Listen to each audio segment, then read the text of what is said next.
Good morning, everybody. Welcome to today's Reading the Red this Thursday morning. And a cold morning it is, and the sun isn't shining today yet. We'll wait and see. Luke chapter 5 today and verse 4.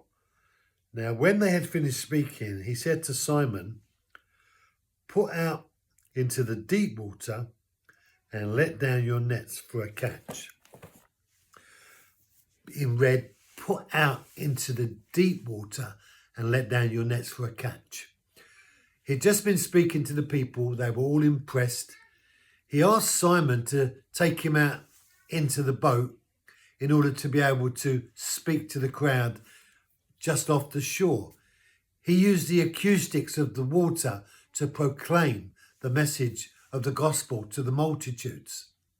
And as he did this in his completion, he recognized that Simon and the team, because there were two boats, who had gone out fishing but caught no fish.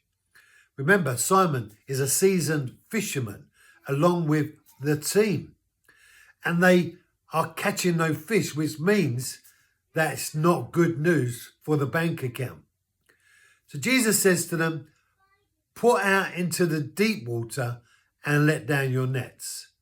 Now, Simon could have responded and said, "Look, I'm the fisherman, you're the carpenter, you get on with cutting wood and I'll catch fish." But he doesn't. He listens to the voice of Jesus and he goes and puts out the boat.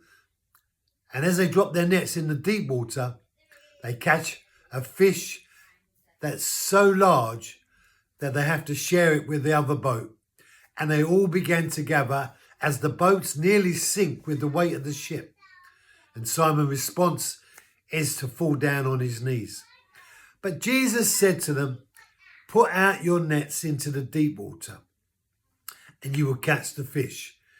And catching fish for Simon was part of his trade. But God had other plans for Simon, and God's call was on Simon to draw him away from catching fish to catching men. And brothers and sisters, there comes a point in each of our lives when God's call on our lives becomes active. It doesn't matter what that call is, but everyone has a role to play in the body of Christ.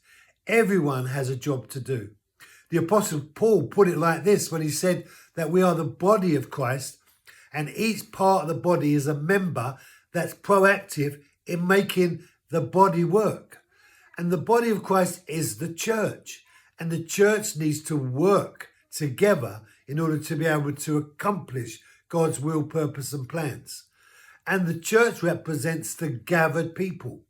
So God's call on the people of God and the individuals in the church is true and constant. God has a plan for your life, and you need to find out what that plan is. God was calling Simon in Jesus on this day, setting his life into motion as it relates to what God was going to use him in. But what is God using you in? Where are you serving in your local church? Where are you serving in God's kingdom? Brothers and sisters, listen to God. Thank you for joining me. Be blessed. Have a great day. Stay warm, and I'll see you tomorrow.